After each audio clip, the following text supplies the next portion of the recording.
Everyone, आप सभी का स्वागत है स्टडी डायनेमिक्स में। और आज के वीडियो में हम लोग जनवरी के जो इम्पोर्टेंट करंट अफेयर है जो कि 2025 का है, उन सारे करंट अफेयर को डिस्कस करने वाले कवर करने वाले हूँ। और ये वीडियो उन सारे बच्चों के लिए ज़रूरी है जो किस एग्ज़ाम का प्रिपरेशन कर रहे हैं, यूपीएससी का कर रहे हैं या फिर एसएससी का कर रहे हैं या फिर कोई भी स्टेट पीसीएस के एग्ज़ाम का कोई भी प्रिपरेशन करे, तो आप ये रेलिवेंट है, आप वहाँ से आराम से इस चीज़ को रिवाइज कर सकते हो एक साथ। क्योंकि इस वाले वीडियो में हम लोग क्या करने वाले हैं, सबमिट जो भी इंपॉर्टेंट सबमिट हो चुका है या जो भी अवार्ड, मिलिट्री एक्सरसाइज, जो भी इंपॉर्टेंट चीज़ें उन सारी चीज़ों को डिस्कस, और कोई भी इधर की आलतू फालतू चीज़ों को हम लोग कवर नहीं करने वाले हैं, क्योंकि जो रेलिवेंट है, जो एग्जाम में आने वाली चीज़ें उसी को कवर करने वाले, क्योंकि मुझे ना तो वीडियो का लेंथ बढ़ाना है और ना ही मुझे आप लोग का टाइम वेस्ट करना है। तो उसके अकॉर्डिंग ही मैंने इस वीडियो को बनाया। तो स्टार्ट करते हैं आज का वीडियो। तो इसमें पहले देखते हैं हम लोग, ये कार्ड टोकनाइजेशन को लेके है। तो यहाँ पे कुछ डेटा दिया है कि ये जो कुछ टारगेट सेट किया गया था, जिसमें 320 करोड़ का ट्रांजेक्शन जो यहाँ पे लिखा गया है कि इसको 2024 में, ये 2024 का न्यूज़ है। तो कार्ड टोकनाइजेशन हो सकता है कि आपको पूछा जा सकता है कि किस कब किया गया था, जो भी है। मेघालय का साइंटिफिक कोल माइनिंग, ठीक है। अब यहाँ पे अगर आपने होल रैट होल माइनिंग के बारे में सुना होगा, जो कि बहुत ज़्यादा आपको कहाँ पे मेघालय में हो रहा है। तो हमारे लिए क्या यहाँ से इंपॉर्टेंट है, जो कि हमारे लिए एग्जाम में पूछा जा सकता है। तो यहाँ पे 3 हिल्स दिए हुए, खासी, जैंतिया, और यहाँ पे दोनों हिल दिए हैं। वैसे 3 हिल है वहाँ पे। आप लोग मुझे कमेंट सेक्शन में तीसरा हिल का नाम बताना। बट यहाँ पे खासी और जैंतिया हिल आपको हो सकता है कि पूछा जा सकता है, कि अब बहुत बेसिक सा क्वेश्चन है, बट जो एग्जाम का भी अर्ली स्टेज में है, जिनका प्रिपरेशन चल रहा है, उनके लिए मे भी डिफिकल्ट हो वो। तो ये दोनों हिल कहाँ पे आपको, वेस्ट खासी जो है, और ये कहाँ पे, कौन से स्टेट में है, आपको मेघालय में है। नेक्स्ट है आंध्र प्रदेश से है।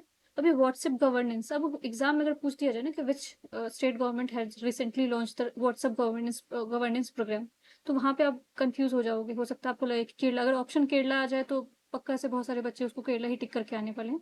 बट ये आंसर आपका क्या हो जाएगा, आंध्र प्रदेश हो जाएगा। और ये इनिशिएटिव जो लिया गया उसका नाम क्या है, माना मित्र, ठीक है। और ये इनहेंस करेगा किस चीज को, गवर्नेंस को। तो ये इवन अगर आप यूपीएससी के लिए प्रिपरेशन कर रहे हो या फिर किसी और के एग्जाम के लिए भी कर रहे हो, तो इसको as a mains answer writing में भी यूज कर सकते हो। गवर्नेंस वाला जो पोर्शन है वहां पे आप यूज कर सकते हो, किस तरह से कोई स्टेट केस स्टडी में लिख सकते हो। और वनडे एग्जाम के लिए आप ये याद रखोगे कि कौन से स्टेट में लॉन्च किया गया ये, आंध्र प्रदेश में, व्हाट्सएप गवर्नेंस। तो व्हाट्सएप का बस ऐसा नहीं कि मैसेजिंग के लिए नहीं, अब इवन गवर्नेंस के लिए भी इसका इस्तेमाल किया जा सकता है। इकोनॉमिक चैलेंजेस जो आपको जो जनवरी में, जैसे कि इंटरिम बजट आया, फिर इंडियन इकोनॉमी को रिव्यू किया गया, तो इन सारी चीजों को भी देखेंगे, आगे कवर करेंगे। यूनेस्को का नॉमिनेशन, जो यूनेस्को है आपका, ये आपका क्या है, यूनाइटेड नेशन का एक ऑर्गन है। और ये आपका, इसका हेडक्वार्टर कहाँ पे आपका, पेरिस में है। अब ये हर साल आपको क्या करता है, कुछ ना कुछ नॉमिनेशन प्रोवाइड करता है, दिखाता है कि इसमें से कोई ना कोई आपको जो साइट है वो नॉमिनेट होते हैं। तो इंडिया की तरफ से जो है मराठा मिलिट्री लैंडस्केप। अब ये तो जनवरी का न्यूज़ है, बट अगर अभी के पॉइंट ऑफ व्यू से देखोगे तो ये ऑलरेडी हमें पता है कि जो मराठा का मिलिट्री लैंडस्केप, जो मिलिट्री फोर्ट है, उसको एक्सेप्टेंस मिल गया है और वो आपका यूनेस्को हेरिटेज साइट में अब इंक्लूडेड हो चुका है, जिसमें आपको 12 फोर्ट्स है। ऑलरेडी मैंने बता रखा है, अगर करंट अफेयर के वीडियोस में प्लेलिस्ट में आके जाके देख सकते हो।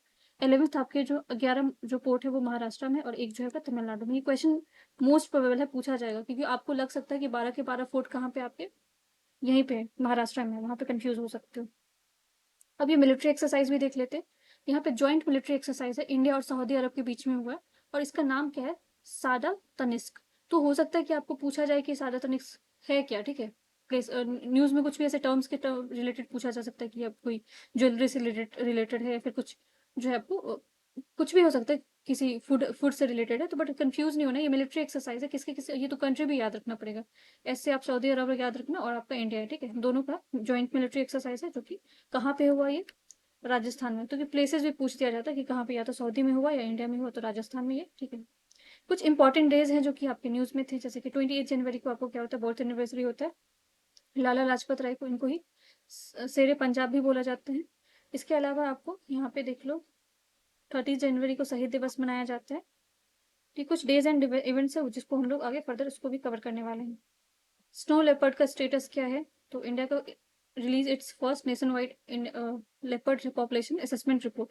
तो हो सकता है कि पूछा जाए कि पहले भी ऑलरेडी इंडिया ने कर चुका है, स्टेटमेंट में डाल के पूछा जा सकता है, लेकिन ये पहला फर्स्ट टाइम इसको स्नो लेपर्ड को इसका रिपोर्ट रिलीज किया गया है।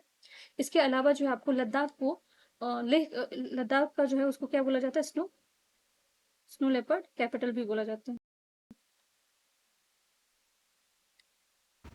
और लेपर्ड, स्नो लेपर्ड को घोस्ट ऑफ द माउंटेन भी बोला जाता है, घोस्ट ऑफ द माउंटेन, क्योंकि बहुत रेयरली आपको ये दिखता है। विंटर गेम्स तो हम लोग जो नेक्स्ट सेक्शन है उसमें हम लोग गेम्स के बारे में भी कवर करने वाले हैं इसमें। तो यहाँ से आपका इम्पोर्टेंट है। और ये जो जो भी न्यूज़ है, मैं जो भी आपका गवर्नमेंट वेबसाइट है वहीं से मैंने इस चीज़ को लिया है, इधर उधर से नहीं लिया, क्योंकि फिर उसका रिलेवेंस बहुत कम रह जाता है। और क्वेश्चन आपको, आपने अगर कोई भी एग्जाम बहुत सीरियसली अगर आप प्रिपरेशन कर रहे हो तो आपको पता है कि वहीं से डायरेक्टली क्वेश्चन फ्रेम करके स्टेटमेंट में पूछे जाते हैं। तो ये भी आपका PIB से मैंने ले रखा है। अब यहाँ पे आपको जो कल्चरल मिनिस्ट्री है उनके जो डेटा, जो इन्फॉर्मेशन, वहाँ पे ये सारी चीज़ें थी। गवर्नमेंट कंफर्म कर दिया है classical language to Marathi, Pali, Prakrit, Assamese and Bengali. तो 5 लैंग्वेज को अभी क्या किया गया, अभी स्टेटस दिया गया क्लासिकल लैंग्वेज का। बट हमें अभी टोटल कितना हो गया ये भी पूछा जा सकता है, टोटल इंडिया में कितनी। अभी भी बहुत सारे लोगों के दिमाग में 6 ही चल रहा है, ठीक है, उनके हिसाब से 6 ही लैंग्वेज है। बट अभी अब अपडेटेड हो चुका है, आपको अपडेटेड वाला याद रखना पड़ेगा।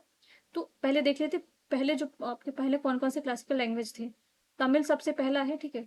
तो ये भी बहुत लोग कंफ्यूज हो जाते हैं, उनको लगता है कि संस्कृत जो है वो पहला लैंग्वेज होगा, क्योंकि संस्कृत काफी एंशिएंट है। बट आपका जो क्लासिकल लैंग्वेज का जो इंडक्शन हो रहा है, जिसमें इंक्लूड किया गया, तो तमिल सबसे पहले आपका आता है, उसके बाद संस्कृत आता है, फिर तेलुगु आता है, फिर कन्नड़, फिर मलयालम, फिर ओडिया है, ठीक है।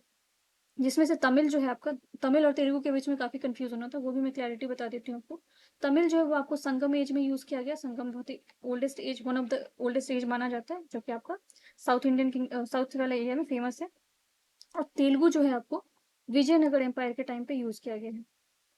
जो आपने सुना होगा कृष्णदेव राय के बारे में, KDR जिनको शॉर्ट में बोलते हैं, उनके टाइम पे तेलुगु यूज़ होता है।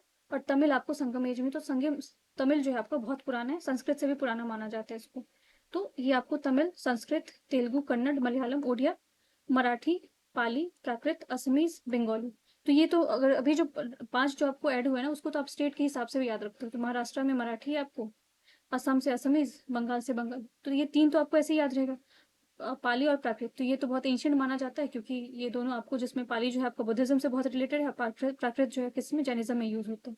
अब इसको जो स्टेटस दिया जाता है वो कौन से मिनिस्ट्री के द्वारा दिया जाता है, मिनिस्ट्री ऑफ होम अफेयर। तो यहाँ पे भी कल्चर के साथ मत होना आप लोग कंफ्यूज, कल्चर मिनिस्ट्री का भी इसमें रोल है, बट इसको स्टेटस देने का काम जो है वो कौन करता है, आपको मिनिस्ट्री ऑफ होम अफेयर। अब किसी भी लैंग्वेज को अगर आपको क्लासिकल लैंग्वेज बनाना है तो उसके कुछ क्राइटेरिया होते हैं। हाई एंटिक्विटी, बहुत पुराना होना चाहिए, उसका खुद का एक अपना लिटरेचर होना चाहिए। और इसके अलावा ये जो लैंग्वेज है वो अपने आप में ओरिजिनल होना चाहिए। ऐसा नहीं कि, अब क्योंकि बहुत सारे लैंग्वेज के लिए प्रपोजल दिया गया था, तो उसको एक्सेप्ट नहीं इस बेसिस पे किया गया, क्योंकि वो अपने आप में ओरिजिनल नहीं था, तो इस बेसिस पे उनको एक्सेप्ट नहीं किया गया। तो ये क्राइटेरिया है कुछ, जो कि याद रखना आप लोग। नेक्स्ट जो न्यूज़ है वो आपका लॉर्ड बुद्धा को लेके है। इनके जो डिसाइपल है उनके क्या किया गया, रिलिक्स, ठीक है, उनके जो बॉडी रिमेनिंग्स है जो स्तूपाज में होते हैं, उस चीज को दिया गया था, ठीक है, थाईलैंड को, और वो वहाँ पे एग्जीबिशन किया गया था उस चीज को।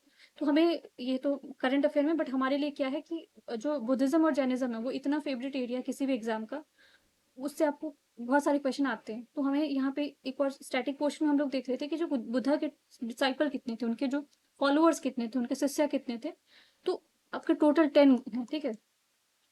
अब 10 के 10 नाम याद नहीं रह सकते, बट उनके कुछ फेवरेट हैं जिनका नाम आपको याद रहना चाहिए, जैसे कि सारिपुत्र हैं, मुगाला है, ठीक है, महाकश्यप है, सुबोधि है, पुराना है, कात्यायना है, अनुरोधा है, उपाली है, आनंदा है, राहुल है। जिसमें से उपाली आपको बहुत बहुत, अगर आप NCERT वगैरह पढ़ते हो तो वहाँ पे ये मेंशन होता है, आनंदा भी मेंशन होता है, और सारिपुत्र भी।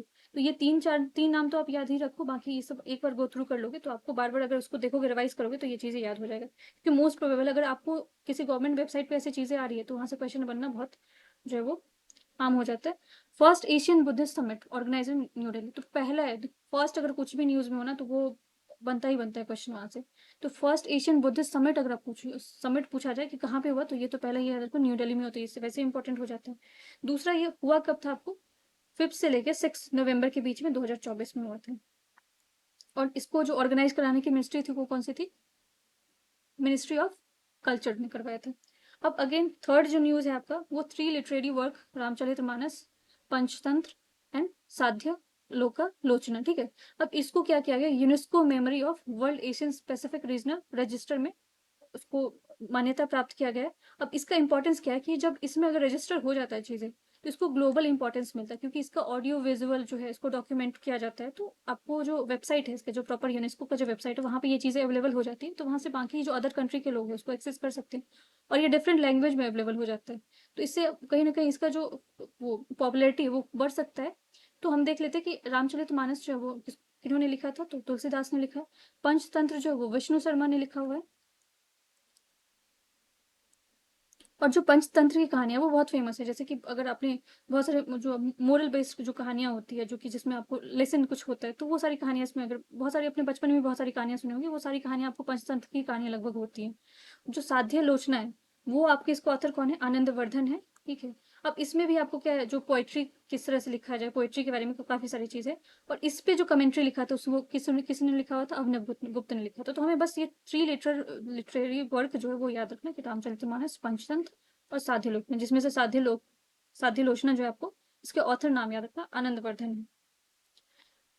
नेक्स्ट न्यूज है आपका, इंडिया का first archaeological experimental museum being developed at Vadnagar. अब यहाँ ये फर्स्ट है, तो इंडिया का फर्स्ट आर्कियोलॉजिकल एक्सपेरिमेंटल म्यूजियम। तो पूछा जाएगा कहाँ पे बना हुआ है, ऑप्शन में या तो स्टेट को लेकर दिया जा सकता है या फिर प्रॉपर आपको सिटी पूछ लिया जाएगा। तो वाडनगर ऐसे याद रखना, और अगर स्टेट पूछा जाता तो गुजरात, तो गुजरात में ये आपको बना है। और ये किसके हेल्प से बना होगा आपको, जो आपको मिनिस्ट्री ऑफ कल्चर है, तो रोल आपका मिनिस्ट्री ऑफ कल्चर का रोल है। और ये इसके बारे में जो है वो होस्ट किया गया था, सेशन होस्ट किया गया था 46 session of world heritage committee, new Delhi में हुआ था, जहाँ पे ये बनाने की बात की गई थी। और इसमें जो है बाकी जो मिनिस्ट्री ऑफ कल्चर है उसके मिनिस्टर्स है, उन्होंने और यंग प्रोफेशनल वगैरह को इंक्लूड किया था, और बहुत सारे लोगों को include, advisory body, technical teams, senior government official वगैरह थे। अब अगेन एक और, ये इवन आपको प्रोजेक्ट वगैरह पूछ दिया जाता है, जैसे कि अब शॉर्ट में अगर प्रोजेक्ट पर ही पूछा गया तो आप कंफ्यूज हो जाओगे कि किस मिनिस्ट्री से रिलेटेड है या फिर कौन से किस चीज़ से। ऐसे ही पूछ दिया सकता है कि project PARI is related to what, environment डाल दिया जाएगा, साइंस एंड टेक डाल दिया जाएगा। तो प्रोजेक्ट परी आपका किससे रिलेटेड है, पब्लिक आर्ट ऑफ इंडिया से रिलेटेड है। और ये भी मिनिस्ट्री ऑफ कल्चर के अंदर आता है, जिसमें 200 जो आर्टिस्ट है और 300 स्टूडेंट पार्टिसिपेट किया उन्होंने, किस चीज़ के लिए, वॉल पेंटिंग के लिए, म्यूरल्स के लिए, स्कल्पचर्स बनाने के लिए, कहाँ पे, दिल्ली वाले एरिया में। तो प्रोजेक्ट परी याद रखना है आपको, ये किसी वुमेन डेवलपमेंट से रिलेटेड नहीं है, आपका किससे रिलेटेड है, आर्ट से रिलेटेड है। नेक्स्ट न्यूज है आपको मोइडम से लेके, और इसको 43rd यूनेस्को हेरिटेज साइट का दर्जा मिल चुका है। अब मोइडम के बारे में भी देख लेते हैं। ये मोइडम जो है आपका कहाँ पे है, असम में है, और ये आपको अहोम डायनेस्टी से, ठीक है। और ये मोइडम बहुत बहुत पुराना है, इसको कंपैरिजन जो है इजिप्ट का जो पिरामिड्स होता है उससे भी कंपेयर किया जाता है। और ये 600 से 700 साल पुराना माना जाता है किसको, मोइडम को। अब इसमें ये है कि जो आपको ये देख लेते हैं इसके आसपास कोई, क्योंकि बहुत सारे एग्जाम में आप देखोगे अगर कोई मॉन्यूमेंट है, कोई बिल्डिंग है, फिर उसके आसपास कोई रिवर है या फॉरेस्ट है, ऐसा भी पूछा जाता है। जैसे कि एक बार अजंता केव के आसपास कौन सा रिवर, ऐसा क्वेश्चन आ चुका है एग्जाम में, तो मोस्ट प्रोबेबल है सब सवाल आपको बन सकते हैं। तो मोइडम के आसपास कौन सा रेंज है आपका, पटकाई रेंज है, ठीक है। दूसरा जो इंपॉर्टेंट है इसके बारे में, कि ये आपको बरियल साइट होता है, यहाँ पे क्या होता है, डेड रिमेन्स जो होते हैं उसको बरिड किया जाता है। और जो भी आपके होम डायनेस्टी के जो हीरोइक जो बहुत अच्छा काम करते थे, जो उनके लीडर होते थे, जब उनकी डेथ होती थी, तो उनके बॉडी रिमेन्स पार्ट्स को क्या किया जाता है, उनके ऊपर माउंट बनाया जाता था, उनके ऊपर बरियल बनाया जाता था। और उसी को क्या है, उसको मोइडम्स बोलते हैं, ठीक है। बट हमें स्टेट याद रखना है कहाँ पे, असम में है। अभी 43rd नंबर का है, तो वो भी आप साथ में याद रख सकते हो। एक और चीज़ है कि कल्चरल प्रॉपर्टी एग्रीमेंट। ये कल्चरल प्रॉपर्टी एग्रीमेंट किसके साथ हो, कौन से कंट्री के साथ हुआ है, तो ये हमारा इंडिया और यूएसए के बीच में हुआ है कल्चर, तो ये भी याद रख सकते हो आप।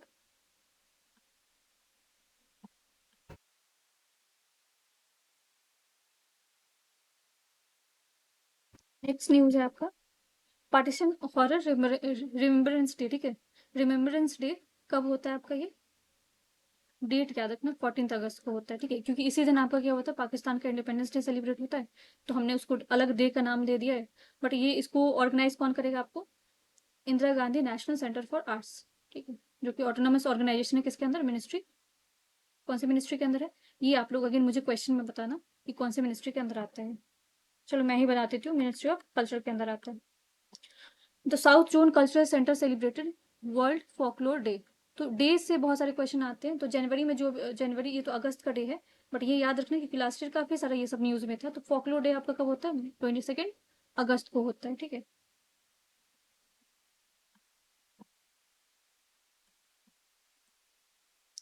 अब यहाँ से आपका इंपॉर्टेंट चीज आ जाता है, शुरुआत हो जाता है आईएमडी को लेके, ठीक है। अब आईएमडी जो है आपको इंटरनेशनल इंटरनेशनल नहीं है, इंडियन मेट्रोलॉजिकल डिपार्टमेंट है, IMD, जो कि इसका कितना साल हो गया आपको, 150 साल हो गया। तो इतना लंबा समय से ये ऑर्गेनाइजेशन चल रहा है। ये सिंस जो आपके ब्रिटिशर्स थे उस टाइम भी एस्टेब्लिश हुआ था, 1875 में बना हुआ था ये। और ये 15 जनवरी को इसका क्या हो गया, 150वां साल हुआ है। इसके अलावा इसका इवोल्यूशन देख लेते हैं कि कब ये कैसे बना हुआ था।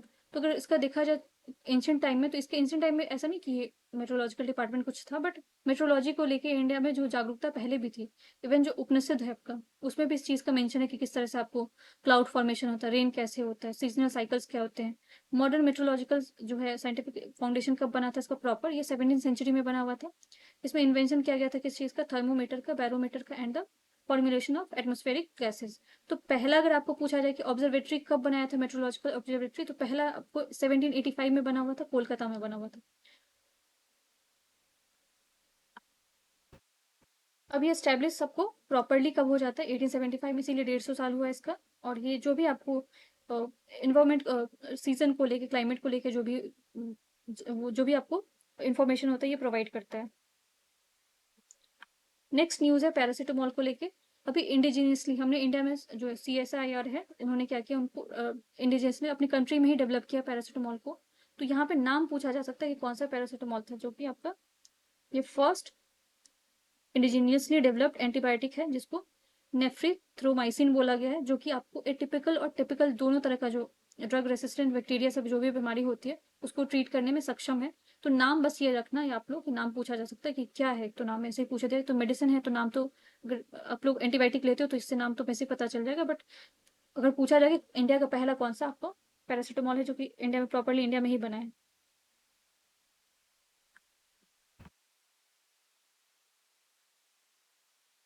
नेक्स्ट न्यूज है आपका, Indian naval ship Mumbai to participate in the multinational exercise La Perouse. ठीक है, तो ये ला पेरोज हो सकता है ऐसे आपको पूछा जाए कि है क्या। बट ये भी हम लोग देखते हैं कि ला पेरोज जो है वो उसका कहाँ पे हुआ है, कंडक्ट हुआ है। तो ये आपका mission deployed in the south eastern ocean, south eastern ocean में किया गया इंडिजीनियस जो आपका डिस्ट्रॉयर है, जो कि कहाँ पे, जकार्ता, जकार्ता आपको कहाँ पे, इंडोनेशिया में, वहाँ पे ही ऑपरेशनल विजिट किया वहाँ पे। और ये 4th नंबर का एडिशन था, ऐसा नहीं कि बहुत पुराना नहीं है। आपको मल्टीनेशनल एक्सरसाइज जो है बहुत पुराना नहीं है, 4th एडिशन का था। और बाकी कंट्रीज पे भी देख लेते कि कौन कौन से कंट्री ने इसके पार्टनर थे या पार्टिसिपेट किया था। तो ऑस्ट्रेलिया है आपका, फ्रांस है, फिर USA है आपका, इंडोनेशिया है, मलेशिया है, सिंगापुर है, और कनाडा भी इसके अंदर है, इंडिया तो है ही। ठीक है, तो कंट्री भी आप लोग याद रखना कि इतने सारे कंट्री ने पार्टिसिपेट किया था। नेक्स्ट न्यूज है आपका परम रुद्र को लेकर। तो परम रुद्र क्या है, तो यही सवाल बन सकता है। तो परम रुद्र आपका क्या है, सुपर कंप्यूटर है, जिसको अभी क्या किया है, डेडिकेटेड यहाँ 3 जगह इसको इंस्टॉल किया गया है। ये कैसे काम करता है, ये हाई परफॉर्मेंस कंप्यूटिंग है, HPC सिस्टम पे ये काम करता है, जिसमें वेदर और क्लाइमेट रिसर्च के बारे में इंफॉर्मेशन देगा। और ये जो है ये सिग्निफिकेंट स्टेप है, क्योंकि अब सेल्फ रिलायंस की तरफ हम मूव करें, और टेक्नोलॉजी में अगर इंडिया देखा जाए तो अब बहुत सारा जो है वो इंडिजिनियसली चीज़ों को डेवलप करने की कोशिश करिए। तो ये one of the crucial achievement माना जाएगा। अब ये फिजिक्स टू अर्थ और साइंस के बारे में बताएगा आपको। और बहुत सारे सिस्टम जो आपको जैसे कि हम बाकी कंट्री पर डिपेंडेंट थे, वो डिपेंडेंसी कहीं ना कहीं खत्म होगी। इसको इंस्टॉल कहाँ कहाँ, जैसे कि इसको डेवलप किसने किया, तो ये भी पूछा जा सकता है कि किसके अंदर, किसके तहत डेवलप हुआ है। तो ये नेशनल सुपर कंप्यूटिंग मिशन है। ठीक है, जो आपका नेशनल सुपर कंप्यूटिंग मिशन है, इसके तहत इसको डेवलप किया गया है। और इसको इंस्टॉल कहाँ कहाँ किया गया, पुणे, दिल्ली और कोलकाता। अब यहाँ पे कहीं भी आप मद्रास या चेन्नई नहीं है, पुणे है। ठीक है, और दिल्ली है और कोलकाता है। तो ये नाम याद रखना, तीनों जगह कंफ्यूजन के लिए हो सकता है कि आपको चेन्नई ऑप्शन में डाल दिया जाए। और ये इसका जो ये किस तरह से बेस्ड है, ये high performance computing HPC system पूछा जा सकता है किससे रिलेटेड है, तो ये आपको परम रुद्र से रिलेटेड है। और ये आपका बहुत सारे एग्जाम, इवन SSC का एग्जाम हुआ था, जिसमें आपको अर्का अरुणिका के बारे में पूछा गया था कि क्या है ये। तो अर्का अरुणिमा भी आपको किस चीज से रिलेटेड है, आपको हाई परफॉर्मेंस कंप्यूटिंग सिस्टम से ही रिलेटेड। तो बस आप याद रखना कि सुपर कंप्यूटर के अंदर ही ये चीज आता है। नेक्स्ट न्यूज है आपको ये स्कीम को लेके कि प्रधानमंत्री जनजातीय आदिवासी आदिवासी न्याय महाअभियान। तो PM जनमान पूछा जा सकता है कि क्या है, तो ये आदिवासी से रिलेटेड है, जिसमें आपको बहुत सारी चीज़ों को डेवलप करने की बात की जा रही है। इसमें देख लेते हैं कि कौन कौन सा है। जैसे महाराष्ट्र की रूरल डेवलपमेंट ने, उस मिनिस्ट्री ने उसको वहाँ पे लागू कराने की बात की है। इसमें क्या क्या चीज़ें, जैसे कि प्रोवाइड किया जाएगा ऑल वेदर रोड कनेक्टिविटी। ठीक है, जो कि 27 PVTG है, जहाँ पे रह रहे हैं उस एरिया में इस चीज़ को डेवलप किया जाएगा। Socio economic condition of particularly vulnerable tribe जो ग्रुप्स हैं उनके कंडीशन को सुधारने की बात की जा रही है। कनेक्टिविटी को इन्हेंस किया जाएगा, जो रूरल सेक्टर है वहाँ पे रिमोट विलेजेस हैं। Foster economic development and trade and commerce in the region, और इम्प्रूव किया जाएगा किस चीज़ को, हेल्थ केयर सिस्टम, एजुकेशन और मार्केट। तो कहीं ना कहीं जो आपके ट्राइबल सोसाइटी है, जो वल्नरेबल ग्रुप है जिनके कंडीशन काफ़ी खराब है, उनको इम्प्रूव करने की बात की जा रही है। और यहाँ पे महाराष्ट्र का एग्जाम्पल दिया हुआ है, महाराष्ट्र जैसे एरिया में इस चीज़ को अभी लागू कराया गया है। नेक्स्ट जो है वो आपको कोल को लेके है, ठीक है। तो total raw coking coal production जो फाइनेंशियल ईयर में वो आपको बढ़ा है, इंक्रीज हुआ है। और इसमें हम लोग देख लेते हैं हमारे लिए क्या है कि वहाँ पे सबसे ज़्यादा है क्या है। तो यहाँ पे मैप दिया हुआ है, यहाँ पे जैसे कि बोकारो, सिंगरौली है, झरिया है, रानीगंज है, तालचर है, सिंगरानी है, ठीक है, नवेली है और उसके कोरबा है। लार्जेस्ट कोल माइन अगर आपको इंडिया में पूछा जाए तो आपको कौन सा है, झरिया कोल माइन है जो कि आपका झारखंड में, one of the largest coal taken out from the ground. अब कुछ और कोल माइंस है जो कि झारखंड में, जो कि आप याद रखना, झरिया है, बोकारो, जयंती, गोडा है, गिरधी है, रामगढ़ है, करणपुरा है और दौलतगंज है, ठीक है। तो ये सारे कहाँ पे आपके झारखंड में है। नेक्स्ट आपका वाइल्ड लाइफ सेंचुरी से है पवित्रा वाइल्ड लाइफ सेंचुरी। ये कहाँ पे है, तो ये आपका असम में है। यहाँ पे इन्होंने क्या किया, एंटी डिप्रेडेशन स्क्वाड बनाया, एडीएस जिसको बोला जाता है। अब ये क्योंकि ह्यूमन और एनिमल कॉन्फ्लिक्ट बहुत ज्यादा हो रहा है, अगर आप लोगों को हैदराबाद का केस याद हो, जहाँ पे आपने देखा था कि काफी सारे फॉरेस्ट को डिस्ट्रॉय करने की कोशिश की गई थी, जहाँ पे एलिफेंट की डेथ हो गई थी। तो वो भी आपका किस चीज का एग्जाम्पल है, ह्यूमन एनिमल कॉन्फ्लिक्ट का। तो उस सारी चीजों को रोकने के लिए उन्होंने एक स्क्वाड बनाया है, जो कि पूरे एरिया को क्या करेंगे वो लोग, बाउंड्री बनाने की कोशिश करें, ताकि जो एनिमल की जो डेथ होती है किसी भी वजह से, और जो या ह्यूमन उधर उस एरिया में जा रहे हैं उनकी डेथ होती है, तो उन सारी चीज़ों को कंट्रोल करने के लिए किया गया। बट आपके लिए यही है कि पवित्रा वाइल्ड लाइफ सेंचुरी है कहाँ पे, असम में है। ये स्टैब्लिश कब हुआ था, 1998 में हुआ था। और 48.8 स्क्वायर किलोमीटर में ये फैला हुआ है। यहाँ पे राजा मयूम रिजर्व फॉरेस्ट भी है और पवित्रा रिजर्व फॉरेस्ट भी है। कौन से रिवर के आसपास, कौन से रिवर के फ्लड प्लेन में आते हैं, ब्रह्मपुत्र के फ्लड प्लेन में आते हैं। और ये इसके लिए भी जाना जाता है आपको, वन हॉर्न राइनो के लिए। वन हॉर्न राइनो को लेकर आपने बस सुना होगा कहाँ पे मिलता है, काजीरंगा में मिलता है, बट यहाँ पे भी आपको मिलता है। यहाँ पे दीप बोर व्हील के बारे में पूछा जा सकता है। ये लार्जेस्ट फ्रेश वाटर लेक है कहाँ पे, असम में है। और India's largest fresh water lake अगर पूछा जाए तो वो कहाँ पे आपका वुलर लेक है। इंडियाज लार्जेस्ट सेलाइन लेक पूछा जाए, खारा पानी, वो कहाँ पे आपका चिलिका है, जो कि कहाँ पे उड़ीसा में है। ये सारी कुछ स्टैटिक चीजें पता होना चाहिए, जो कि आपको एग्जाम में आपको हेल्प करेगा। नेक्स्ट है आपको नासा से रिलेटेड। नासा ने क्या किया, पार्कर। तो एग्जाम में ऐसे पूछा जाएगा कि पार्कर मिशन किससे रिलेटेड है, आपको सन डाल दिया जाएगा, मून डाल दिया जाएगा, फिर आपको किसी ऑप्शन में कुछ भी और डाला जा सकता है। तो जो पार्कर मिशन है आपका, वो नासा का किस चीज से रिलेटेड है, आपको सोलर से है।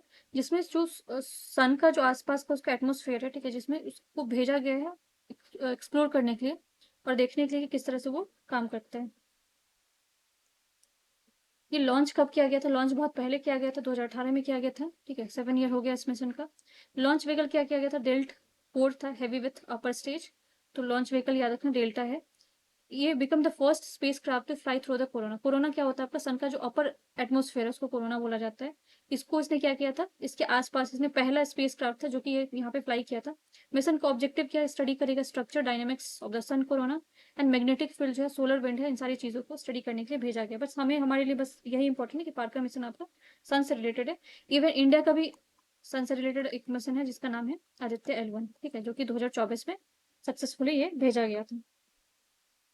अभी आपके स्पोर्ट्स सेक्शन से संतोष ट्रॉफी को लेकर, West Bengal sets the record, ठीक है, और wins 33 third, defeating the Kerala को डिफीट करके जो 33 एडिशन चल रहा था आपको उसमें जीत हासिल किया है। तो ये संतोष ट्रॉफी आप लोग याद रखना, बहुत डिटेल में आपको नहीं पूछा जाएगा कि इसमें किसको कितना, जो भी 78 एडिशन है ये, ठीक है। इसमें ये नहीं पूछा जाएगा कि कितना बार क्या है, नहीं है, ठीक है। आपको बस ये पूछा जा सकता है संतोष ट्रॉफी किस चीज से रिलेटेड है। विनर आप देख लो वेस्ट बंगाल है, ठीक है। कैश प्राइस कितना दिया गया, 5 लाख दिया गया। रनर अप कौन था, केरला था, जिसको कमला गुप्ता ट्रॉफी दिया गया। और कैश प्राइस कितना था, 3 लाख का आसपास दिया गया था। पीटर थंगराज जो है इसके प्लेयर ऑफ द चैंपियनशिप बने थे। ये सब कुछ नाम है जो कितना नहीं याद रखना है, बस हमें देख लेना कि अब फुटबॉल से और कौन कौन से रिलेटेड ट्रॉफी है। जैसे कि विठल ट्रॉफी है आपके, सुब्रोतो ट्रॉफी है, आशुतोष मुखर्जी मुखर्जी ट्रॉफी है, संतोष ट्रॉफी है जो कि नेशनल फुटबॉल के लिए है, कलिंगा कप है। जीवी राजा मेमोरियल ट्रॉफी है। डूरंड कप, ये 134th नंबर का एडिशन इंडिया में भी चल रहा है ये, ठीक है। अभी देखते कंक्लूड होगा उसके बाद। डॉक्टर वीसी रॉय ट्रॉफी है, कोलंबो ट्रॉफी है और बंडुकर ट्रॉफी है। तो ये सारी ट्रॉफी आपको किससे रिलेटेड है? फुटबॉल से रिलेटेड है। Ministry of youth affair and sports announces इस national award. National award announce किया गया था और नेशनल अवार्ड जो है वो प्रेसिडेंट ऑफ इंडिया ने इनको दिया था 17 जनवरी को 2025 में। अब इस बार जो नेशनल अवार्ड था, स्पोर्ट्स नेशनल अवार्ड, वो किसी एक पर्सनैलिटी को नहीं मिला था, तो इसीलिए थोड़ा नाम याद रखना जरूरी है, क्योंकि ऑप्शन में चारों के चार उसमें से क्वेश्चन इस बार ऐसे ही बन सकते कि नॉट, इसमें कौन से किसको नहीं दिया गया था। तो चारों नाम अगर याद होंगे तो क्वेश्चन आपके सही हो जाएंगे। मनु भाकर, इनको किस चीज में दिया गया? शूटिंग में दिया गया। डी यूकेएस किस चीज में? चेस के लिए दिया गया। हरमनप्रीत किस चीज से रिलेटेड है? आपके हॉकी से। और प्रवीण कुमार जो ये आपको पैरा एथलीट से रिलेटेड है, तो इनको ध्यानचंद खेल रत्न अवार्ड दिया गया। तो इन चारों का नाम आप लोग याद रखना। या मनु भाकर है आपको डी यूकेएस से, हरमनप्रीत है और ये आपके प्रवीण कुमार है। यहाँ पे लिखा हुआ सबके बारे में, chess, Harmanpreet hockey, Praveen Kumar para athlete, Manu Bhaker shooting. और क्यों मिला है गुकेश जो वो won the world chess championship. और इनके बारे में अगर देखा जाए डी गुकेश के बारे में, तो one of the youngest chess player बने हैं जिन्होंने इस टाइटल को हासिल किया है। हरमनप्रीत जो वो मेन हॉकी टीम से थे, उन्होंने क्या किया? कॉन्जिक्यूटिव ओलंपिक ब्रॉन्ज मेडल जिताने में हेल्प किया। कहाँ पे? पेरिस में। और जो आपके प्रवीण कुमार है, become the T64 high jump champion at the Paris para Olympic. और मनु भाकर जो आपको पहली वुमेन बनी है, जो पहली इंडियन बनी है जिन्होंने दो दो आपको मेडल दिलाया है कहाँ पे? ओलंपिक में। अब जो अवार्ड है आपका मेजर ध्यानचंद खेल रिपोर्ट, उसका उसका थोड़ा सा स्टैटिक पोर्शन देख लेते हैं। ये 1991 से लेकर 92 के बीच में आपको बनाया गया, स्टेब्लिश किया गया था। लेकिन इसका पहला नाम क्या था? राजीव गांधी खेल रत्न अवार्ड था, जिसका नाम चेंज कर दिया गया, ठीक है। और जो इसको पहले बार जिसको मिला था, first recipient was chess grand master कौन थे आपके? विश्वनाथन आनंद को पहला ये खेल ध्यानचंद खेल रत्न जो अवार्ड है ये मिला हुआ था। और उसके अलावा जो इनके नाम पे नाम चेंज किया मेजर ध्यानचंद क्यों किया गया? कि इन्होंने इंडियन हॉकी में आपको बहुत अच्छा प्ले किया था। 3 बार उन्होंने ओलंपिक में गोल्ड मेडल दिलाया हुआ है। कब कब? 1928 में, 1932 में, 1936 में। ये बहुत बड़ी अचीवमेंट है। अब ये श्री नवदीप, कुछ पर्सनैलिटी आप स्पोर्ट्स में याद रखना कि नाम पूछे जा सकते हैं कि किस चीज से रिलेटेड। जैसे कि श्री नवदीप आपको किस चीज से? पैरा एथलीट है। श्री नीतीश कुमार किससे हैं? आपको पैरा बैडमिंटन से है। और थुला सीमंथी मुरुगेसन कहाँ से? आपको पैरा बैडमिंटन से। Manish Ramdas para badminton. Shri Kapil Parmar para judo से। स्वप्निल सुरेश कुसाली कहाँ से? शूटिंग। उसके बाद सर्वजीत सिंह शूटिंग से है। अभय सिंह स्क्वैश। सज्जन प्रकाश स्विमिंग से है। और सज्जन प्रकाश ने क्या किया? हिस्ट्री क्रिएट किया, swimmer to qualify the Olympics with a cut. Next news है आपका अर्जुना अवार्ड से। और ये अर्जुना अवार्ड आपका कब बनाया गया था? 1961 में। इंडिया का highest sporting honour award. Dhyanchand के बाद इसको माना जाता है, बिफोर खेल रत्न। खेल रत्न के बाद इसको ही माना जाता है, ठीक है। Named after the Mahabharata character Arjuna, ठीक है, उनके नाम पे रखा गया था। जो इसमें क्या है कि 4 साल, ठीक है, 4 साल में अगर बहुत अच्छा परफॉर्मेंस है तो ये क्राइटेरिया भी पूछ लिया जा सकता है। यहाँ पे 2 साल डाल दिया जाएगा या 3 साल। तो 4 साल अगर कॉन्सिक्यूटिवली बहुत बहुत अच्छा कोई परफॉर्म करता है तो उनको मिलता है। फर्स्ट अवार्ड जो मिला था वो फुटबॉल ओलंपियन पीके बनर्जी को मिला था 1961 में। तो ये फर्स्ट तो हमेशा याद रखना पड़ता है। फर्स्ट वुमेन जो अर्जुना अवार्ड मिला था, किनको मिला था? अन्ना लूथमन को। अपॉइंटमेंट इन डिफेंस, जैसे कि अगर आपको याद हो तो चीफ डिफेंस स्टाफ कौन है आपके? सीडीएस कौन है? अनिल चौहान है। चीफ आर्मी स्टाफ कौन है? उपेंद्र द्विवेदी है, ठीक है। जनरल मनोज पांडे है। चीफ ऑफ एयर स्टाफ कौन है आपको? मार्शल अमरप्रीत सिंह है, ठीक है। इसमें से कुछ चेंजेस होंगे आपको, तो इसीलिए एग्जाम से 1 2 से ये जनवरी का न्यूज है। जब आगे फर्दर मैं आपको अपडेटेड बताऊंगी, वहां पे ये सारी चीजें अपडेट हो जाएंगी। चीफ ऑफ नेवल स्टाफ अगर पूछा जाए तो दिनेश कुमार त्रिपाठी, ये भी अभी भी है, वही है, ठीक है। एनएस राजा सुब्रमण्यम के vice chief of army staff है। जनरल विकास लखेरा क्या है आपको? Assume as a charge of DG of Assam rifle. Lajwinder Bhatti क्या है आपको? सेंट्रल इंडस्ट्रियल सिक्योरिटी फोर्स के चीफ है। अब इंडो चाइना तिब्बत पुलिस जो आईटीबीपी जो है उसके कौन है आपके? राहुल रसगोत्रा। विपुल कुमार के हैं सेंट्रल रिजर्व पुलिस फोर्स के सीआरपीएफ के। 28 director general of BRO Raghu Srinivasan है। दलजीत सिंह चौधरी किस चीज के आपके? सीआरपीएफ और बीएसएफ दोनों के डायरेक्टर जनरल हैं। Nalin Prabhat appointment as a director general of NSG. Sadhana Saxena Nair जो है वो become the first women to DG medical service army में, ठीक है। Surgeon vice admiral Arti Sarin become the first women to take over as a DG arm force medical service. तो ये दोनों medical service में आप लोग याद रखना, आर्मी में। India first coastal water bird census कहाँ पे किया गया है? जामनगर में किया है। तो पहला है तो सेंसस ये याद रखना पड़ेगा। गुजरात में है वाडनगर, और यहाँ पे bird with long legs that find its foot in water called also water. Water बोला क्या जाता है, किसको बोला जाता है, ये यहाँ पे लिखा हुआ है। इंडिया का पहला था ये, और इस कंडक्ट यहाँ पे मरीन नेशनल पार्क, ये नेशनल पार्क भी याद रखना कि मरीन नेशनल पार्क और सेंचुरी कहाँ पे? जामनगर गुजरात में। और ये 3 दिन का आपको सेंसस कंडक्ट किया गया था, जिसमें कौन कौन इन्वॉल्व था आपको? फॉरेस्ट डिपार्टमेंट था, नॉन गवर्नमेंट ऑर्गेनाइजेशन एनजीओ भी था, और उसके बाद बर्ड कंजर्वेशन सोसाइटी गुजरात, तीनों ने मिलकर करवाया। अब यहाँ पे मरीन नेशनल पार्क है, मरीन सेंचुरी क्या कहाँ पे? इंडिया फर्स्ट मरीन सेंचुरी का सेटअप है 1980 1982 के बीच में बना हुआ था ये, और कहाँ पे? गल्फ ऑफ कच्छ, कच्छ के पास है, जो कि जामनगर में है, यहाँ पे मैप में दिखाया गया। India world 6 largest porter of textile. तो टेक्सटाइल में काफी हमारा अच्छा ग्रोथ हो रहा है, तो इंडिया 6 नंबर पे आ चुका है, ठीक है। According to government country emerge as 6 largest. और इसमें हम देखते हैं कि 2023 में इसमें क्या क्या है। The share of country in the world textile and apparel market कितना है? 3.9, 2023 के आसपास है, ठीक है। China remain the largest. तो टॉप 1 भी याद रखना, हमारा तो 6 रैंक है, चाइना का क्या आपका नंबर 1 पे है, जिसको उसके बाद कौन है? यूरोपियन यूनियन, और फिर उसके बाद बांग्लादेश, यहाँ पे दिखाया जा रहा है। यूएसए में कितना 29% हो रहा है, बांग्लादेश का देख लो आप, यूके का देख लो।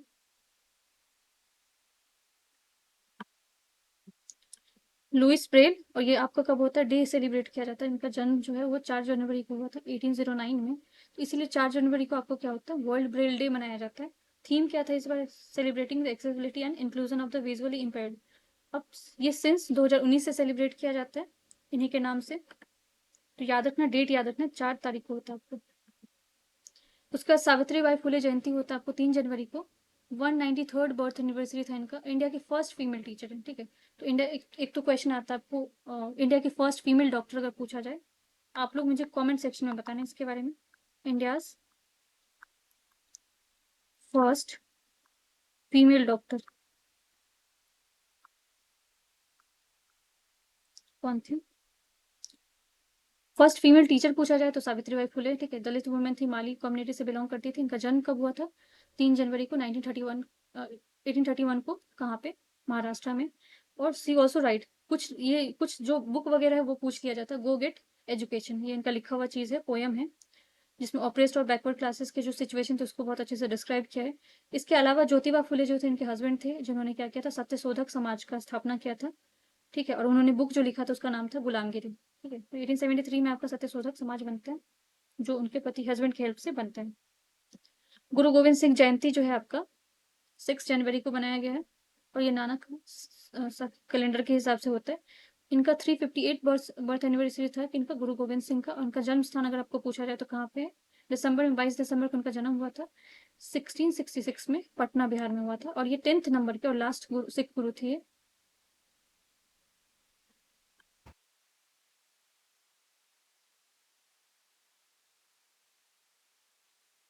इनके फादर किनको बोला जाता? गुरु तेग बहादुर को, जो कि 9th से गुरु थे। मदर जो थे उनका नाम था माता गुजरे जी, ठीक है। कॉन्ट्रीब्यूशन इनका क्या है? खालसा इन्होंने बनाया था, ठीक है। जिसमें 5 केस पूछा जाता है। 5 के क्या था जिसने इंट्रोड्यूस किया था? केस, अनकट हेयर, बाल नहीं काटना। इवन अगर आप सिखिज्म को अगर देखते हो बहुत ध्यान से, तो वो पगड़ी पहने होते हैं, बाल नहीं काटते। कंघा वुडन फॉर्म होना चाहिए। करा स्टील ब्रेसलेट होना चाहिए। कचरा, ठीक है, कॉटन अंडरगारमेंट होना चाहिए। कृपान, ठीक है, वो कृपान अपने पास डैगर रखते हैं। तो ये 5 केस होते हैं इसमें। नेशनल बर्ड डे, तो ये 5 जनवरी को होता है नेशनल बर्ड डे, जो बर्ड को लेके आपको काफी अवेयरनेस फैलाने की बात की जाती है। द डे वॉज स्टेब्लिश कब से होता है? 2002 से हो रहा है आपको, एवियन वेलफेयर कोलिशन के साथ हो रहा है। थीम क्या था आपका इस बार? Bird conservation efforts and challenges, bird को लेके। अब देखो कि बहुत सारे बर्ड्स जो है एक्सटिंक्ट होते जा रहे हैं। स्पैरो का अगर नंबर देखोगे तो वो भी आपको डिक्लाइन होते जा रहा है। नेक्स्ट जो न्यूज है आपका प्रोजेक्ट विस्तार को लेके। तो ये प्रोजेक्ट विस्तार जो recently Indian institute of technology IIT Madras have announce this, और किसके साथ? मिनिस्ट्री ऑफ एग्रीकल्चर के साथ। तो ये विस्तार पूछा जा सकता है कि ये किसका इनिशिएटिव, किसका है? तो आईआईटी मद्रास और ministry of agriculture and farmer ने इसको डेवलप किया, जिसके अंदर फुल फॉर्म इसका देख लो आप, virtually integrated system to access the agriculture resources. अब ये डिजिटल प्लेटफॉर्म प्रोवाइड किया जाएगा जिसमें इन्फॉर्मेशन दिया जाएगा स्टार्टअप्स को एग्रीकल्चर और एलाइड सेक्टर के बारे में। तो बस हमारी बस ये याद रखना है कि इसमें कौन कौन से चीज़ें इम्पोर्टेंट। ऑब्जेक्टिव क्या, मॉडर्नाइजिंग करेंगे किस चीज़ को, एग्रीकल्चर एक्सटेंशन करेंगे, डिजिटलाइजेशन करेंगे, offering technology solution to farmer. दोनों मिनिस्ट्री दोनों इंस्टीट्यूट के बारे में याद रखें कौन कौन से इससे रिलेटेड हैं। डेटाबेस प्रोवाइड करने की बात की जा रही है, crop advisory, supply chain management, marketing, value addition और स्कीम डिसमिनेशन की बात की जा रही है। और जो इसके एग्रीकल्चर मिनिस्टर कौन है आपके, श्री शिवराज सिंह चौहान, इसके बारे में उन्होंने इन्फॉर्मेशन दिया।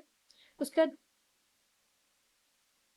बैंकनेट ई ऑक्शन पोर्टल के, तो ये रिवैम्प करेगा ई ऑक्शन पोर्टल को, ठीक है। ये दिल्ली में बनाया गया है इसके बारे में, जिसमें आपको बस ये याद रखना कि इस चीज़ के लिए वाइड रेंज ऑफ प्रॉपर्टीज को लेकर प्रॉपर्टी वगैरह जो उसके सारे इन्फॉर्मेशन, वन स्टॉप डेस्टिनेशन है बायर को, और जो इन्वेस्टर है काफ़ी, जो आपको फेक मिसलीड इन्फॉर्मेशन होता है उन सारी चीज़ों को जो है इसका इन्फॉर्मेशन आपको यहाँ पे दिया जाएगा। अब कुछ इसरो के मिशन है जो कि GSLV MK2 इनहेंस द नाविक नाविक सैटेलाइट के बारे में सुना होगा। इंडिया का पहला GPS सिस्टम है, क्योंकि हम पहले दूसरे कंट्री पे डिपेंडेंट थे। GPS सिस्टम है इंडिया का। नासा इसरो ने सिंथेटिक अपर्चर यानी SAR मिशन, अब ये तो मार्च के लिए टाइमलाइन रखा था, बट अब ये तो जनवरी का न्यूज चल रहा है, अगर आप देखोगे जुलाई में तो सक्सेसफुली लॉन्च हो चुका है ये।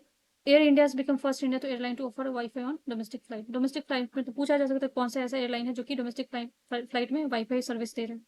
Government forms to panel to revise the जो WPI है आपका होलसेल प्राइस इंडेक्स, उसको रिवाइज करने की बात करिए। देखते रिवाइज तो पुराना न्यूज है।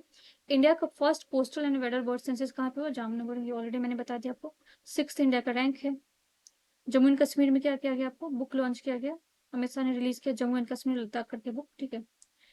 Blinkit introduce the ambulance in 10 minute. कौन सा ऐसा पूछा जा सकता है कि कौन सा ऐसा आपको डिजिटल प्लेटफॉर्म है जो 10 मिनट में एम्बुलेंस प्रोवाइड कर रहा है। इंडिया इंडोनेशिया ने नॉन बासमती वाइट राइस को लेके एग्रीमेंट साइन किया 4 साल के लिए। अब ये अगेन जो RBI का डेटा वगैरह तो वो तो आप एग्जाम से 10 दिन पहले देख के जाना, पुराना देखने का कोई मतलब नहीं होता है। Indore climate mission launch to become the world first energy literate city. तो ये पूछा जा सकता है कि कौन सा ऐसा सिटी है India world first energy literate city, कौन सा बना है आपको, तो इंदौर बना है। Gujarat create a new district, ठीक है। भाग third become the first become the state 31st district. तो ये भाग थर्ड ही पूछ दिया जाएगा कौन से कहाँ पे कौन से स्टेट में डिस्ट्रिक्ट है, तो ये कहाँ पे आपका गुजरात में। मध्य प्रदेश क्या करेगा, 31st national children science Congress with the focus. तो 31st आपको नेशनल चाइल्ड कहाँ पे हो रहा है, मध्य प्रदेश में हो रहा है। नेक्स्ट न्यूज है आपको एशिया बिगेस्ट एयर शो, जिसको एरो इंडिया भी बोलते हैं, 2025 में हुआ ये। और ये इसका कब होना था, आपको 10 से 14 के बीच में फरवरी में होना है। और ये कहाँ पे हुआ था, यलहंका, ठीक है, जो कि आपका बेंगलुरु कर्नाटका में। तो ये लेटेस्ट एडिशन है, एशिया के बिगेस्ट है बाइलिनियर एविएशन एग्जीबिशन होता है, ये कहाँ पे आपको बेंगलुरु कर्नाटका में हुआ। पहला एडिशन जो कि ऑर्गेनाइज हुआ कब कहाँ से, 1996 से। 1996 में पहला हुआ था, अब उसके बाद वापस से हुआ इंडिया में। कौन से मिनिस्ट्री के, तो मिनिस्ट्री ऑफ डिफेंस के अंदर ही आएगा, ठीक है। थीम क्या था आपको, the runway two billion opportunity. अब जो आपको 18th प्रवासी दिवस है, ठीक है, जिसको NRI डे भी बोलते हैं, जो कि आपका कब होता है, 9 जनवरी को होता है। और इसी दिन 1915 में क्या होता है, गांधी जी आपको रिटर्न आए थे कहाँ से, साउथ अफ्रीका से, तो उस दिन से ये डे को सेलिब्रेट किया जाता है। तो 18th नंबर का प्रवासी दिवस था, जो कि इसका ये भी याद रखना कि कौन सा सिटी में हुआ था, ठीक है। भुवनेश्वर में इसको होस्ट किया गया था। और इसमें क्या था आपको 17th प्रवासी दिवस जो कन्वोकेशन हुआ था वो इंदौर मध्य प्रदेश। और ये डेट बस याद रखना 9 जनवरी को होता है। ऑर्गेनाइजेशन जो इसको ऑर्गेनाइज कौन कौन करता है इस कन्वेंशन को, मिनिस्ट्री ऑफ एक्सटर्नल अफेयर करते हैं, ठीक है। और इस क्योंकि उड़ीसा में भुवनेश्वर में हो रहा था तो वहाँ की स्टेट गवर्नमेंट भी इसमें शामिल थे आपको। और बाकी जैसे कि यूथ प्रवासी दिवस जो होता है उसमें कौन होता है, मिनिस्ट्री ऑफ एक्सटर्नल अफेयर और यूथ मिनिस्ट्री को शामिल किया जाता है। उड़ीसा के गवर्नमेंट थे। चीफ गेस्ट थे यहाँ पे कौन हो सकते थे, कौन थे आपको, क्रिस्टीना कार्ला पांगलू, ठीक है, जो कि प्रेसिडेंट है कहाँ पे, ट्रिनिडाद टोबैगो। अब यहाँ पे अगर आपने देखा तो यहाँ पे प्रेसिडेंट प्राइम मिनिस्टर ने विजिट भी किया था आपको, कब, जब भी ब्रिक्स समिट में गए थे तो इस कंट्री में भी उन्होंने विजिट किया था, जहाँ पे उनको बहुत सारे अवार्ड एंड ऑनर मिले हैं।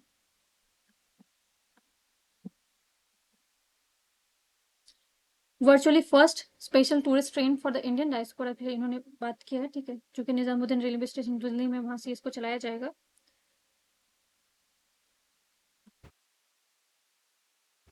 नेक्स्ट न्यूज़ है आपको डिजीज को लेके है, जो कि चाइना में आउटब्रेक हुआ है, जिसको ह्यूमन मेटा निमोनो वायरस बोला गया है। तो ये इसमें निमोनो लिखा होता है, रेस्पिरेटरी ऑर्गन को इन्फेक्ट करता है, जो कि सिमिलर आपको कोल्ड एंड कफ जैसे ही लगता रहता है इसके सिम्टम्स, जैसे यहाँ पे लिखा हुआ कि रनी नोज, स्टफी नोज लगता है, कफ आते हैं, शॉर्टनेस ऑफ ब्रेथ होता है, गला में दर्द होना शुरू होता है, फीवर, रैसेस वगैरह। तो ये सारे सिम्टम्स है, ये याद रखना है कि आपको ह्यूमन मेटा निमोनो वायरस, तो कहाँ से आउटब्रेक हुआ, चाइना से हुआ। बाकी भी कुछ वायरल डिजीज देख रहे थे जो वायरस से होता है आपको। इन्फ्लुएंजा होता है जो फ्लू के जैसे होता है। हेपेटाइटिस बी आपको बहुत ज्यादा खतरनाक होता है, वो भी वायरस से होता है। एड्स, ठीक है, वो भी आपको वायरस से होता है। ह्यूमन पेपिलोमा वायरस, ये भी आपको वायरस से होता है। चिकन पॉक्स होता है, रेबीज होता है, येलो फीवर होता है, डेंगू होता है, और हर्पीज होता है। ये सब सारे आपको जो वो काफी खतरनाक और वायरल डिजीज होते हैं। रिसेंटली अगर दो चीजें याद रखें अपना, ट्रैकोमा एंड स्मॉल पॉक्स, ये दोनों इंडिया से इरेडिकेट हो चुके हैं, इंडिया से खत्म हो चुका है ये दोनों बीमारी।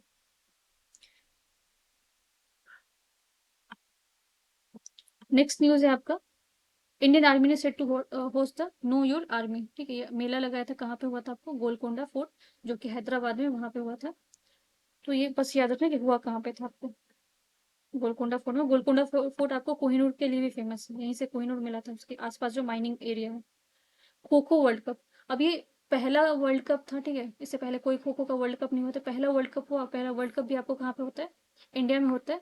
कब हुआ था आपको, जनवरी 13 से लेके 19 के बीच में हुआ था। कहाँ पे हुआ था, इंदिरा गांधी इंडोर स्टेडियम में, न्यू दिल्ली में, वहां पे हुआ था। दोनों टीम का हुआ था, वुमेन्स और मेन टीम्स का दोनों हुआ था। इसमें जो आपको मेंस ट्रॉफी ब्लू ट्रॉफी है, रिप्रेजेंट किया था true determination and universal appeal. Women's trophy green trophy था, जो कि ग्रोथ को रिप्रेजेंट कर रहा था। अब यहाँ पे ये तो जनवरी का न्यूज़ है, बट अगर आप फर्दर देखोगे तो ये दोनों ट्रॉफी इंडिया ने ही जीता था, वुमेन्स टीम में भी और मेंस टीम में भी। और दोनों टीम में क्या किया था, किसको डिफीट किया था, नेपाल को डिफीट किया था। यहाँ पे मेस्कट है आपको तेजस और तारा, ठीक है, खो खो वर्ल्ड कप के लिए। तेजस जो ब्रिलियंस को दिखा रहा है, एनर्जी को दिखा रहा है, और तारा जो गाइडेंस एंड एस्पिरेशन को दिखा रहा है। और प्रावो सुबेंटो जो है, ठीक है, उनको रिपब्लिक डे पे चीफ गेस्ट बनाया गया था, बुलाया गया था 2025 में। तो ये कहाँ के प्रेसिडेंट है, आपको इंडोनेशिया के प्रेसिडेंट है। क्योंकि बहुत सारे आपको एग्जाम में ना प्रेसिडेंट प्राइम मिनिस्टर ऐसे पूछे जाते हैं, तो रिपब्लिक डे पे ही आए हुए थे आपको। और ये इंडोनेशिया, इससे पहले भी आपको इंडोनेशिया से प्रेसिडेंट आ चुके हैं, जो सुकरानो थे, जो कि आपको फर्स्ट रिपब्लिक डे पे आए हुए थे, कब, 1950 में आए हुए थे। पहले रिपब्लिक डे पे आपको इंडोनेशिया से, इस बार भी आपको इंडोनेशिया से आए हुए थे। यहाँ पे इसरो के बारे में दिया हुआ है। अब इसरो के जो चेयरपर्सन है वो चेंज हो गया, आपको 11th नंबर के चेयरपर्सन कौन बने, वी नारायण बने, ठीक है, तो नाम चेंज हो गया। इसके अलावा एक और चीज बता देती हूँ आपको डीआरडीओ के बारे में। डीआरडीओ के कौन है आपको, समीर वी कामत चेयरपर्सन अभी।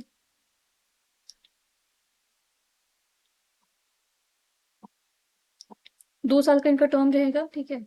वी नारायण जो ये साइंटिस्ट, इनका बहुत बड़ा काम भी है, जैसे कि लिक्विड प्रोपोर्शन सिस्टम सेंटर जो एलपीएससी में इन्होंने काम किया है। और पहले जो फाउंडर किसको बोला जाता है इसरो के, डॉक्टर विक्रम साराभाई को बोला जाता है, ठीक है।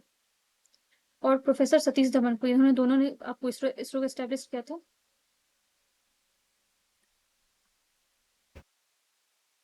अब कुछ और न्यूज़ है, जैसे कि भारत पोल। अब ये पूछा जा सकता है कि भारत पोल जो है वो पोर्टल जो है वो किस चीज़ से रिलेटेड, लैंग्वेज से रिलेटेड है आपको, या क्राइम कंट्रोल से रिलेटेड है।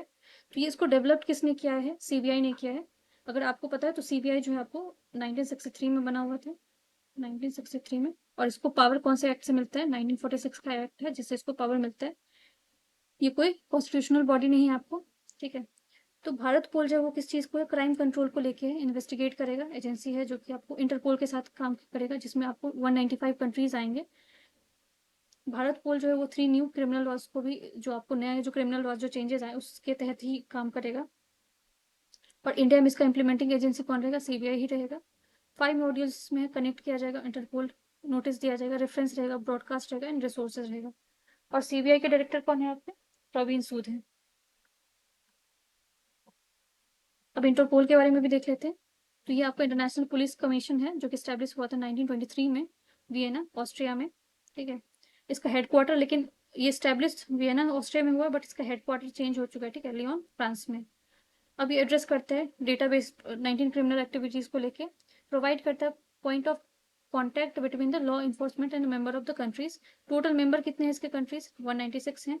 और इसके जो प्रेसिडेंट है वो कौन है? मेजर जनरल अहमद नसीर अल रसी, ठीक है। तो ये नाम याद रखना आपको, यूएई से ये बिलोंग करते हैं।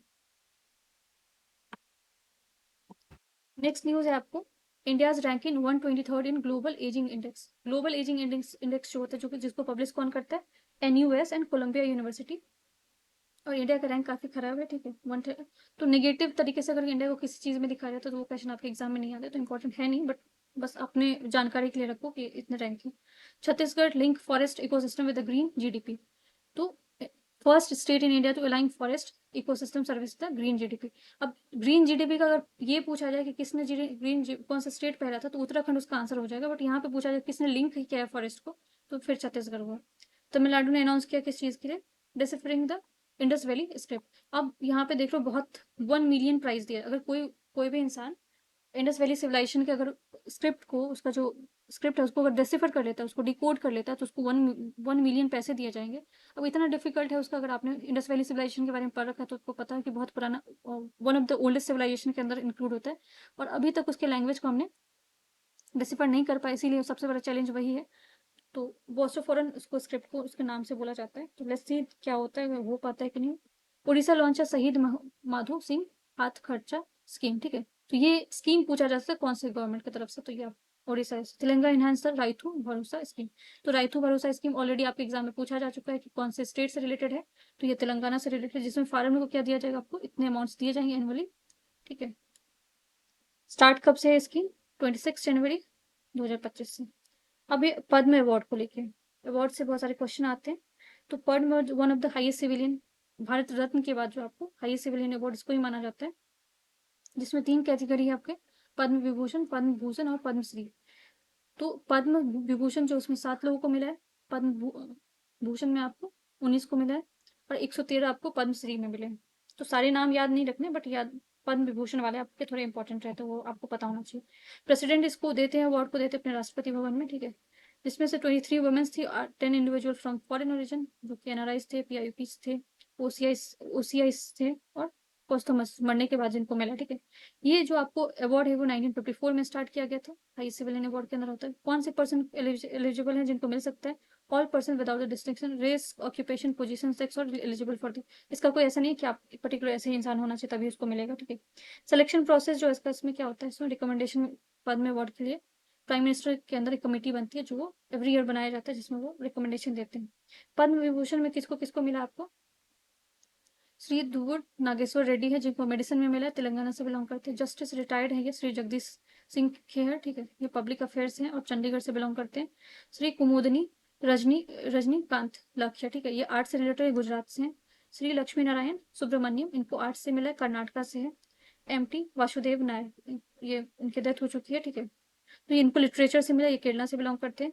श्री ओजामू सुजुकी, ये सुजुकी जो आपको कंपनी है उनके ये जापान से बिलोंग करते हैं, ठीक है, इनको ट्रेड इंडस्ट्री में मिला है।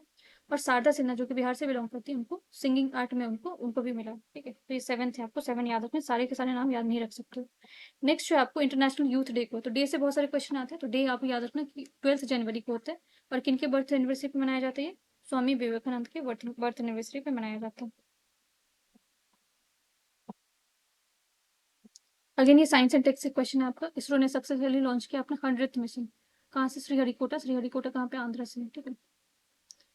तो जो आपको 100 मिशन था वो क्या था आपका? GSLV F-15 rocket carrying the NVS-2 satellite from the, कहाँ से आपको किया गया? ये श्रीहरिकोटा से किया गया।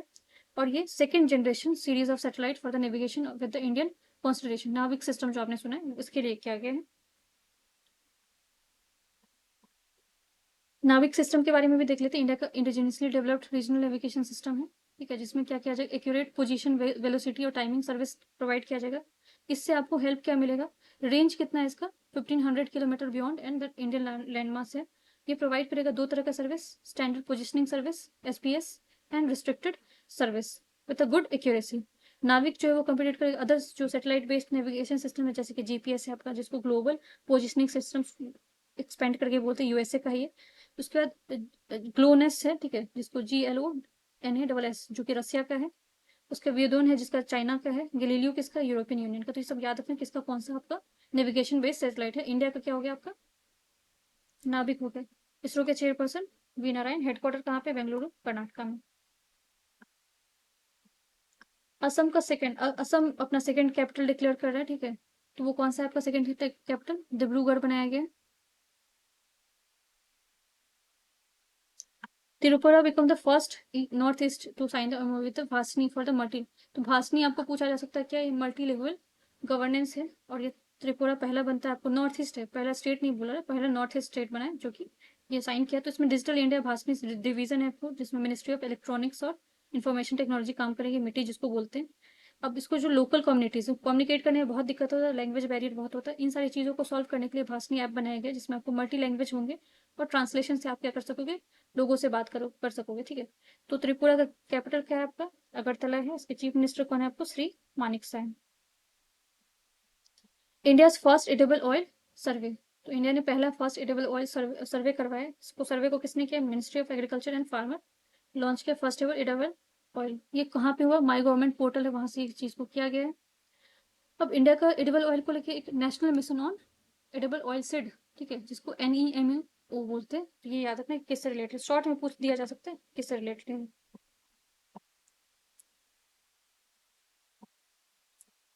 रोडोमाइन, ये आपको बस रोडोमाइन याद रखना है, इसको बैन कर दिया गया। अगर आपने देखा होगा कि ये रिसेंटली इसको बैन कर दिया किसके वजह से, क्योंकि इसमें आपको कार्सिनोजेनिक जो कैंसर होने के बहुत सारे चांसेस होते हैं ये। और इसमें ये वाटर सॉल्युबल होते हैं, फ्लोरोसेंट होता है, सिंथेटिक डाई यूज किया जाता है, ब्राइट पिंक ह्यू, ठीक है। और ये फूड वगैरह, टेक्सटाइल, पेपर और लेदर सब में यूज होता है। तो ये काफी आपको हेल्थ के लिए काफी खतरनाक हो रहा था, तो इसलिए रोडोमाइन को रोका गया। और ये कहाँ पे किया गया, तमिलनाडु ने बैन कर दिया। जिस कॉटन कैंडी वगैरह आप खाते हो तो उसमें भी इसका इस्तेमाल किया जाता है। Other state like Karnataka, Puducherry and Himachal also implemented their own bans, उन्होंने भी इसको बैन किया है। रोडोमाइन जो act as a pH indicator because it exhibit significant change in the fluorescence intensity depending on the acidity of the solution. India और China ने decide किया कि कैलाश मानसरोवर यात्रा जो उसको वापस से रिज्यूम करेंगे, ठीक है। तो अब ये कैलाश जो mount Kailash is a diamond shaped peak made black rock से बना हुआ है, कहाँ पे, तिब्बत में लोकेटेड है। इंडिया ऑर्गेनाइज किया है, ठीक है। और ये किसके थ्रू जाता है आपका, लीपू लेक के थ्रू, ठीक है। लीपू लेक जो आपका कहाँ पे, तो पास याद रखना कि लीपू लेक पास जो आपका कहाँ पे, उत्तराखंड में। दो चीजें, दो रास्ता है जहाँ से आप लोग मानसरोवर जो है उसको एक्सेस किया जा सकता है। एक तो लीपू लेक है जो कि उत्तराखंड वाला है, दूसरा नाथुला पास है जो कि सिक्किम में। इन दोनों से इसको एक्सेस किया जा सकता है। और ये जो माउंट कैलाश है ये बहुत इंपॉर्टेंट है, किस चीज के लिए, मानसरोवर हिंदू, बुद्धिस्ट और जैनिज्म तीनों के लिए। इसका हाइट कितना है आपको, 6638 मीटर। और ये क्लासिकल लैंग्वेज है जो कि मैंने आपको ऑलरेडी ऊपर में डिटेल में बता रखा है। ये सारे लैंग्वेजेस हैं। गोल्डन अवार्ड देख लेते हैं, 82nd गोल्डन ग्लोब अवार्ड जो Brutalist wins best film के लिए मिला है। भारत को मैंने बता रही है आपको, इंटरपोल के साथ जिसमें हम लोग क्रिमिनल एक्टिविटी रोकने के लिए बात कर रहे हैं। ईस्टर्न पोर्टल जो है इसमें 22 लैंग्वेज को ऐड किया गया अनऑर्गेनाइज सेक्टर के लिए। 47 नंबर का सीनियर जो आपको बास्केटबॉल चैंपियनशिप कहाँ पे हुआ, गुजरात में हुआ। गवर्नमेंट लॉन्च करेगा cashless treatment road accident victim for the RS 1.5 lakh, ठीक है। माइक्रोसॉफ्ट इन्वेस्ट करने वाला AI में नेक्स्ट 2 ईयर में।